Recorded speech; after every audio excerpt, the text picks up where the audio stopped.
Welcome to the Metagame with Oni Black Mage. Today we'll be covering The Legend of Zelda: A Link Between Worlds, showing you all 28 pieces of heart that will combine to get you the last bits of pieces of heart past the dungeon hearts. I apologize for not having a 3DS capture card, but I'm sure you'll get the point, so let's get started. You'll probably want to begin a little bit after you finish the first dungeon and gain the ability to pass between walls. So first we're going to start off at Kakariko Village. Just simply head south. What we're going to be starting with is what I incidentally call the hardest one to get, and it is the cucco dodging minigame. Basically, as some of you may know, when you slash a chicken too many times, a whole swarm of them come at you. Well, it turns out there's a minigame with varying difficulties upon that. If you dodge the highest one, the rooster difficulty, manage to survive, it is quite tricky. Go ahead and save beforehand, but if you manage to survive all that mayhem for 30 seconds, you are going to snag yourself a piece of heart. My advice for this is try to keep focused on the areas that you're dodging to, and try to keep your movements short and concise. Again, you're going to want to probably use the money you got in your first dungeon and make multiple saves. Feel free to reset, it's quite difficult. So, moving on, we're going back to the top right and there in front of the blacksmith. I actually collected this a little bit early, but pass around the blacksmith shop, and right where I'm standing, right here where I'm looking at, there actually is a piece of heart. So make sure to collect that. I incidentally already did. We are right now here in front of the sanctuary. What we're going to be doing now is going over to where the sanctuary was, where we were right in the beginning before we even went to the first dungeon.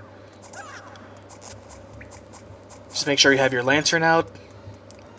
The bad guys in here, you can come here at any point in this game, at any point. The great part about this game is that you can return to collecting any of the pieces of heart, even after you collect any of the equipment. Just make sure that for the early temples you are prepared. You have your tornado rod, you have your bombs, your hammer. I do recommend that you do get the hook shot as well. But right there, as you can see, we go here, snag into the wall, curve around, and right there is a piece of heart. Next, this is the entrance right in front of the Lost Woods. Keep in mind of where this is because we're going to be visiting here shortly. Anyway, as you go right here, you notice a crack in the wall. Just shimmy in between, and right there's a piece of heart. Next, we're right in front of Hyrule Castle. What we're actually going to be going to is the same location where, ironically, in the Link to the Past, this is the secret stairway that you need to get into the castle, but instead in this version, what you find is a piece of heart. Obviously, you're going to need the power gloves to lift that rock. Back to Kakariko Village, we are going north this time, and once we have the power gloves, we're able to lift these little rocks here. I lifted one already. There's another one. Jump down into this well. Go ahead and clear away the enemies. But you'll see that right here on top of these staircases is a piece of heart waiting for you. Now this is after Zora's Domain, after you rescue the queen and get the flippers. Now that you can swim, go ahead and swim down. Swim down the first waterfall, but continue on down. And right here at this second waterfall, there's a cave you can go into. Go into it, and right there's a piece of heart for you.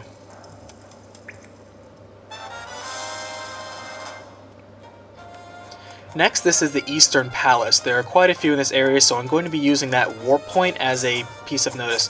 Don't forget that when you finish your first temple and you get your pearls, make sure to come back, and then the witch will come back and be able to fast travel between a lot of these save points. Anyway, as you can see, we're crossing around here past this statue that animates. There's a wall you have to bomb. Do so, enter, and you're going to find a small area, beat away the single area, little enemy there. Jump into the wall, and right across the gap is a piece of heart. Okay, right back here at the Eastern Palace. This time we're going to go a little bit further down. Make sure you have the hammer equipped if you haven't already rented it. Keep going down south. And right here, I believe is a fairy fountain nearby as well. Beat down the pegs, and right there is a more piece of heart. Okay, right here, this is a Tower of Hera after climbing Death Mountain.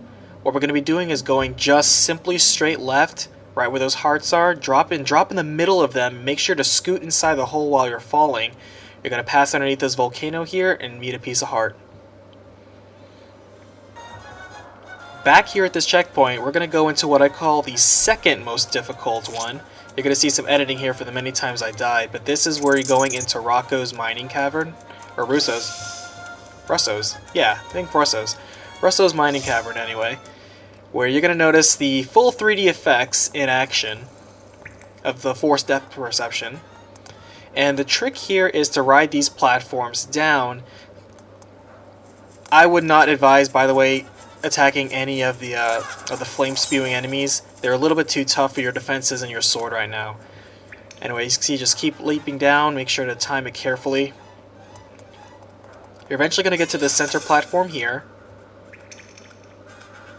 Skirt around and wait for the platform to come in. You of course need your hammer ready, because when you hit down on this is a springboard, and it's going to flip you up to the next platform. Make sure to time these very carefully, because these are moving platforms. Again, I've fell on this so many times, so don't feel bad about losing it. Just make sure you have a couple of fairies ready. As you can see, I'm pulling out my hammer. I wasn't quite ready yet. By the way, I would highly advise that when you're adventuring early on, make sure to unlock the mother searching for her baby, I guess squid or octopus, that are around the land, so you can be collecting them as you go. These super versions of the weapons that you unlock are very worth it.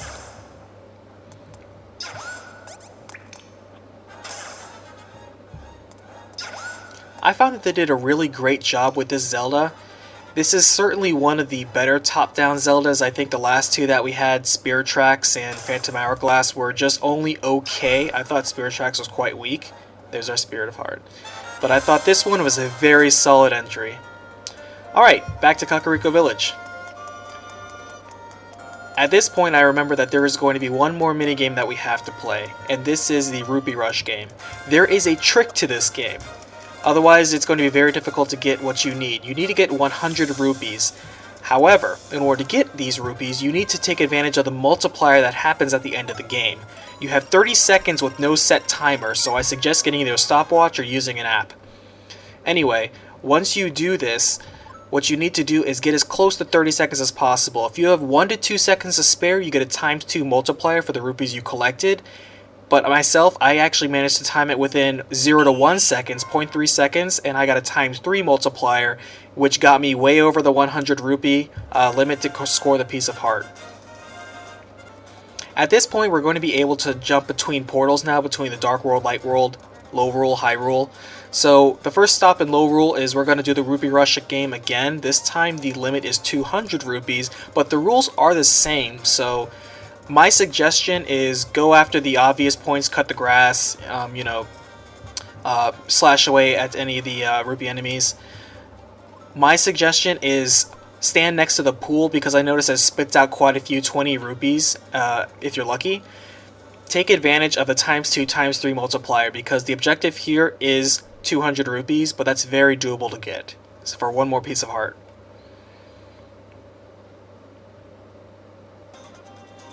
Alright, back in Low Rule Kakariko Village. What we're now going to move to is this beaten up house over here. We're going to teleport between dimensions, and we're going to find this is the house that is normally locked in High Rule. Simply spit yourself out there, and you're going to find this woman who's going to be very pleased to see you and give you a piece of heart.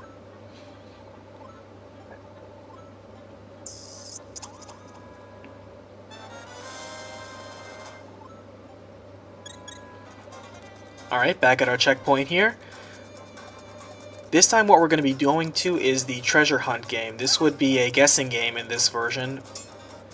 It's honestly 15 chests, and there are 3 chests that you get to open, so it's roughly, a 1 in 5 chance of getting the piece of heart that's in there. I find that more often than not every time I play this, even though it costs 200 rupees, I find that I almost always pick up a 300 rupee.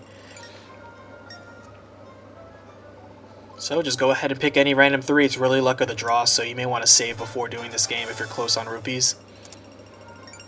There you can see I pick up a gold rupee, purely luck. And there you go, just like I said, luck of the draw.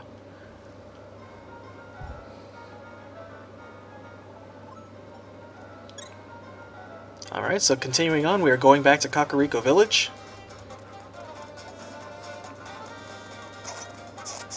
This time I'm going to be examining yet another war point nearby. I'm going to keep going south here. By the way, this bomb flower shop, it costs 200 rupees, but fortunately, once you buy the bomb flower, you always have it. So feel free to just go ahead and invest it, and it will always regenerate. What we're going to here is the baseball field, the octorock baseball. There is a trick to this game as well. The goal is to focus on scoring the bird, because the bird gives you 20 rupees. If you lean into a bat, it sends the ball further, or on ground balls, and if you lean back, it sends the ball further. The closer to the base plate, the further left the ball goes. But the point is to hit 3 jars in a row and combo out to get the bird to spawn. Hit the bird continuously many times as you can, and you're going to get your piece of heart. Just keep practicing, and you're going to get the hang of it real fast. Next, on your way to the Eastern Palace, when in Dark World, you're going to notice that while you're dodging the sentries, there's a piece of heart you can collect, or you can be the temple, which sends the sentries away and make it easy for you. Alright, so we're here back to Rosso. It was Rosso. If you go back to his house, you can notice on the back of it there is a portal. Go ahead and slip between there.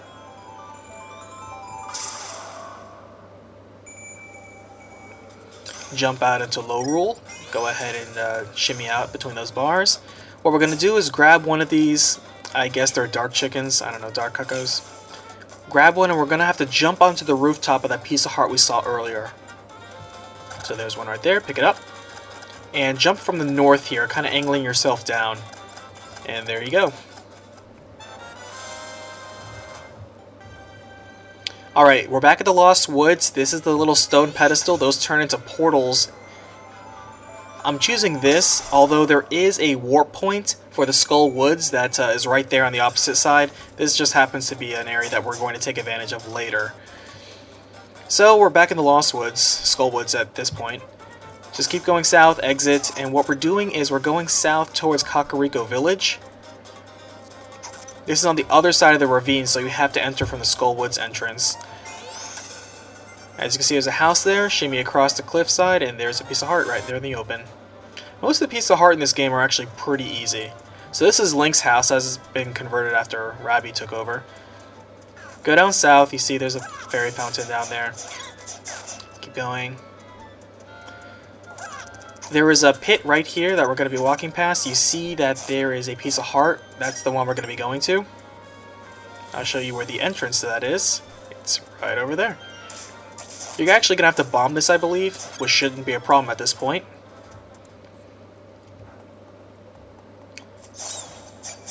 As you go through, and it took me a while to realize that those are rupee rocks, you can just hit multiple times. You're going to see a fork here, turn left. Just keep swatting enemies along your way. And once you're spit out, there is a piece of heart waiting for you.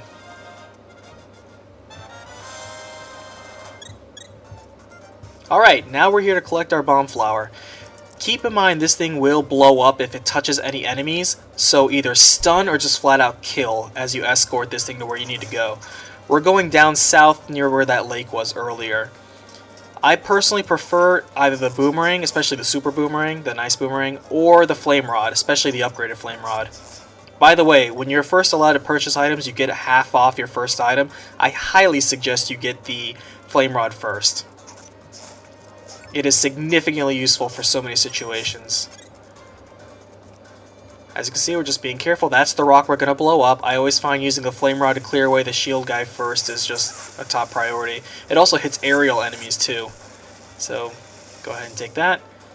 Detonate it. I was incidentally in the blast there, but that's okay.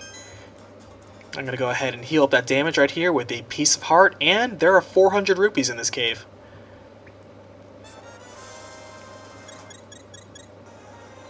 Alright, we are now in front of the Ice Palace, basically, but if you go over to where the Tower of Hera was, and find there, you're going to find that now it is a basic gauntlet tower, the Treacherous Tower. You're going to have to beat the first set of enemies first, which isn't that hard at all. The second set, again, I highly suggest equipping the Flame Rod. It clears out mobs like you wouldn't believe. You easily make your money back on all these challenges, but once you beat the intermediate challenge, she's going to award you with a piece of heart.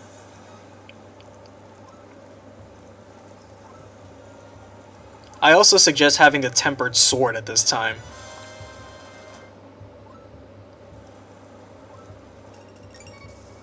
Alright, so Rosso's Cave earlier in Hyrule was already pretty challenging, but now we have to go through it in Lorule when it's now covered in ice.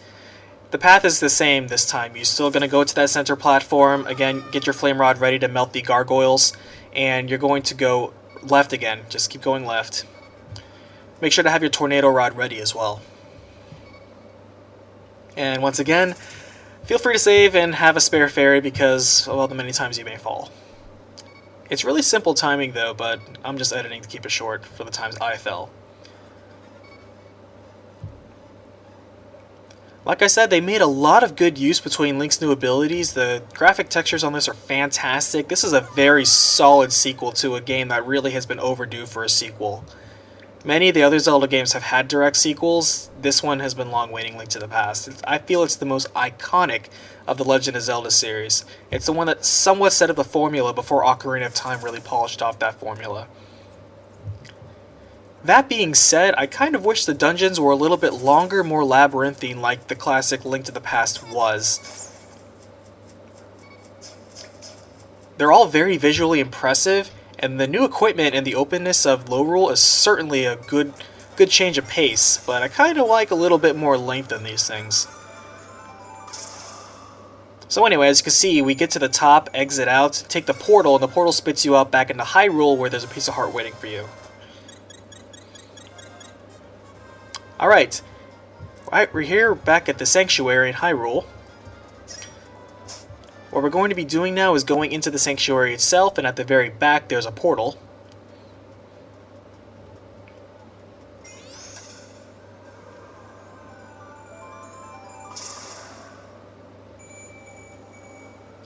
Alright, you're going to jump into this portal and just keep going down. There's a few rupees and treasures you can grab in here, but don't worry about it. By the way, when you're doing your dungeons in Lorule for the first time, I do recommend doing the Thieves' hideout over in Lorule's Kakariko Village first, if not among the first. Not only does it have a piece of the metal that you need to upgrade your sword, but it's also going to help free the sage that helps freeze up the sand rod, which you're going to need. Go ahead and bomb this rock here. As you notice, that was the upgraded Nice Bomb. Go ahead and jump through this portal.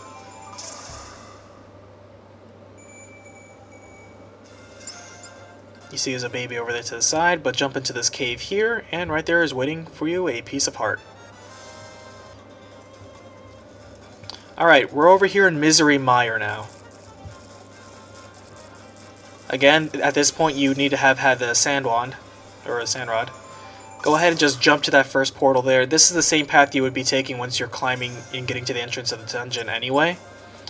But what we're going to be doing is moving up here, moving up these stairs, creating a wall for us to pass by. Getting rid of a very annoying bird. I thought the return of the sand wand in this one was very welcome. We haven't seen that since, let's see, what was it? It was the last one, actually. I think it was Spirit Tracks where we saw it. It was a good use, good items. I wonder if they're going to explain why next to Rabby, there, you have Majora's Mask there. It's kind of creepy and weird. But there's a piece of heart for you. We're getting close to the end now. Alright, so we are back here. Right there in Hyrule, where you would normally be swimming down there. What we're going to be doing now is we're swimming to the marathon version of this game, where you have to not beat the Marathon Man proper, but you're going to have to basically race a guy. The first you have to find him, and then Always brother all the way over there where Russo's mining hut is. That normally gives you 75 seconds. The best route I've seen people taking is right from here going due south, then due west up until you're about due south of Link's house. Go up to Link's house, then go kind of roughly northwest from there. Once you beat it, however, he gives you a new challenge, which is to do it in 65 seconds, which is still technically possible, but it turns out you can actually use your cheats and warps this time. So we're just going to do that. Instead of running, we're going to get a little creative here and start interdimensional hopping. This doesn't let you do it in the 75-second run, I believe, but in the 65-second run, they're a little bit generous. So what we're going to do is jump in a portal nearby. We're going to teleport over to Skullwoods, which is the closest warp point over to where we're going. And honestly, you can rush there if you want, but I find just taking your time with all these curves is just fine. You'll make it, trust me.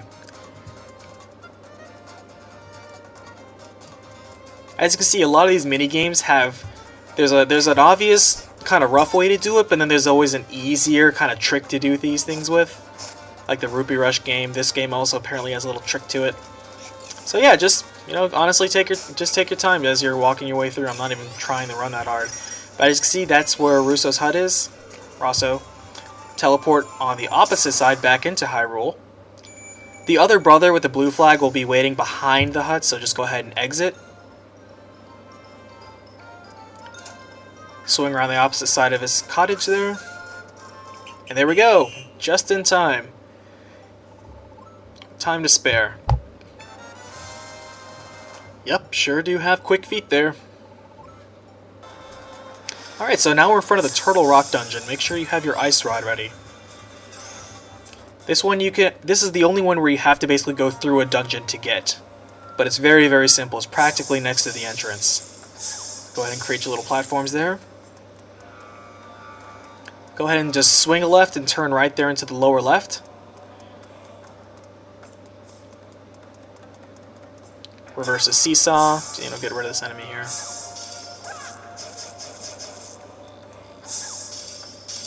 I find the ice rod, just like the fire rod, is very good at taking out aerial enemies. Anyway, jump into this first warp. As you can see, it takes you to a second warp. This second warp will take you to a room in which you're going to have to use the ice rod to very quickly create a set of platforms to the lower part of the room. The platforms don't last very long, so make sure you make each shot count.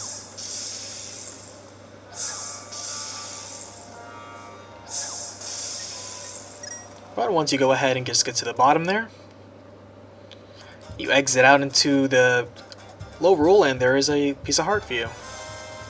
The last one you get, you need the Titan's Mitts for, and you only get through that when you go through the Sand Palace. But once you have that, just simply go back to the blacksmith's house in Hyrule, lift up the rock, and there's the last piece of heart. So that's 28 for you. Thank you for watching the metagame with me, Oni Black Mage, and good gaming.